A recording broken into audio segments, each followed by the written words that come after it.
पर अमित शाह के घर पर अहम बैठक हुई है। विदेश मंत्री एस जयशंकर और जल शक्ति मंत्री सी आर पाटिल इस बैठक में मौजूद रहे।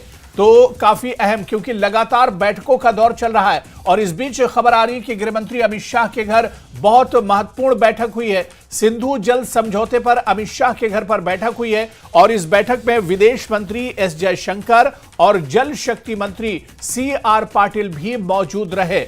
तो लगातार पहलगाम हमले के बाद बैठकों का दौर चल रहा है। कल का दिन बहुत अहम था। कल दिल्ली में 4 अहम बैठकें हुई थी और इसके अलावा आप देखिए कि इन बैठकों के बाद गृहमंत्री अमित शाह के घर पर भी एक बहुत महत्वपूर्ण बैठक हुई है। सिंधु जल समझौते पर अमित शाह के घर पर यह बैठक हुई थी, जिसमें विदेश मंत्री एस जयशंकर और जल शक्ति मंत्री सी आर पाटिल भी मौजूद रहे थे, क्योंकि लगातार भारत पाकिस्तान को चारों तरफ से घेर रहा है और सिंधु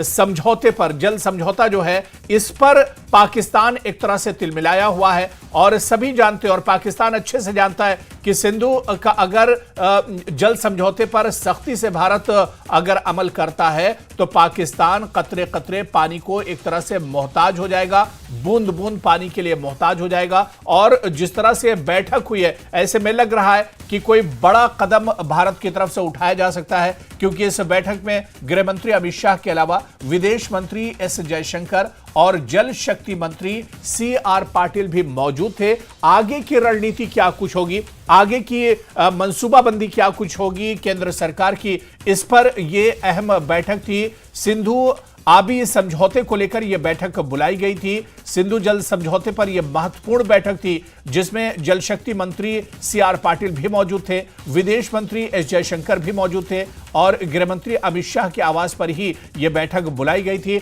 यानी आगे की रणनीति अब क्या कुछ हो सकती है, किस तरह से अगर ये पानी रोका जाता है, इस समझौते को अगर भारत खत्म करता है, क्योंकि बाकायदा इसका ऐलान हो चुका है। पहली सीसीएस की जो बैठक हुई थी उसमें जो 5 बड़े फैसले किए गए थे, उनमें एक अहम फैसला यह भी था कि सिंधु जल समझौता जो है उसे एक तरह से खत्म किया जाएगा और जो पानी भारत की तरफ से पाकिस्तान जाता है उसे रोका जाएगा। तो इस पर अब मजबूती से अमल करने के लिए यह अहम बैठक एक तरह से बुलाई गई है। आगे की रणनीति क्या कुछ होगी, आगे की मंसूबाबंदी क्या कुछ होगी, इस पर एक तरह से गौर व फिक्र किया गया है और इस बैठक में मंथन किया गया है।